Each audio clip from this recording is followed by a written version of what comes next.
I want to hear you talk more about the philosophy of, because I know it goes deep, of how you think about this, like the importance of the family unit as being the thing that saves a culture. It's a good question because, I came into this having geeked out on economics for like a long time. And what's weird is I didn't study economics formally at all. So, and yet, like, economists use my videos in their classes. So that's completely weird because I have the only econ class I took was in high school. It was taught by Mr. Ramella, who was the football coach. It wasn't very good. Right?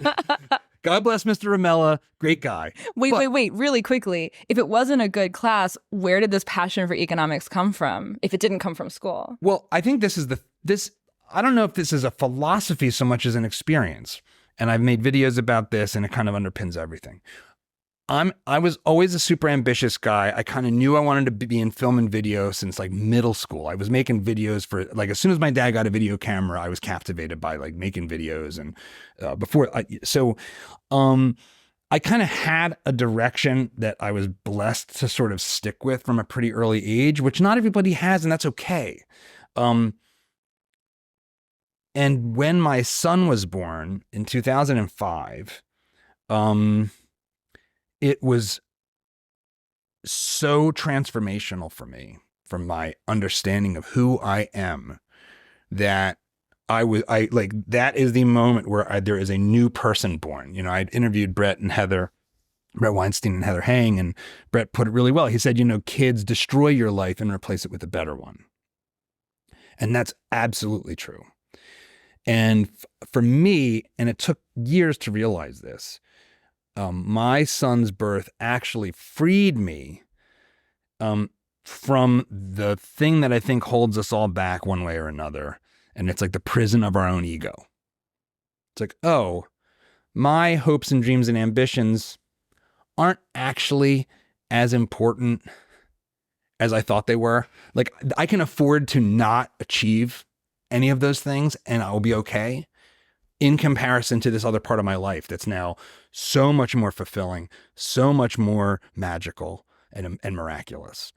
And so that grounding has become a foundation underneath my feet that's made it so I can sleep at night through a lot of ups and downs and craziness and moves and pandemics and, almost going out of business, and all kinds of crazy stuff has happened, over the course of the past decade and change. And especially in the past, almost 20 years. He turned 19 last month.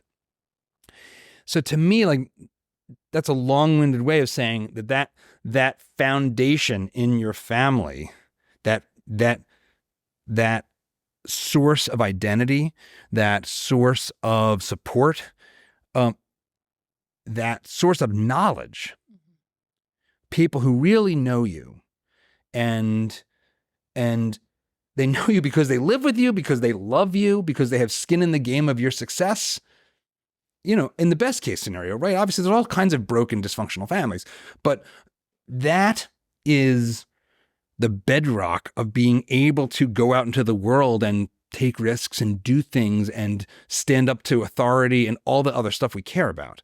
And it's the reason why the communists hate the family, always have written about it extensively, that they want to destroy it, that it's the institution that stays in the way of their creepy technocratic plans for all of us. And because they understand that the family is the place of safety and security for you as a person, that we can't be atomized individuals. Like, we are weak biologically. We are like soft and squishy and easy to kill. And so it's when we're together with people who have our back that we're strong.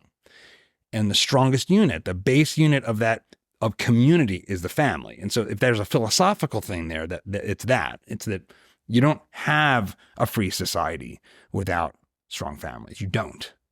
And you look to the societies that are least free, and they turned families against each other. I think in the Soviet Union, it was like at some point, 1 in 4 people in the Soviet Union were reporting on others, And Nazi Germany too. They were training the kids to report on their parents if their parents were speaking poorly against the Reich. So that is what the face of pure evil looks like. It's to turn the family against itself, and to enlist people into the worst kind of selfishness that even the base unit of socialization, the family, the bond between mother and father and son and daughter is broken. So if we don't defend that with all our might to the death, that'll be the end of us. That'll be the end of the West. That'll be the end of the Enlightenment and everything else.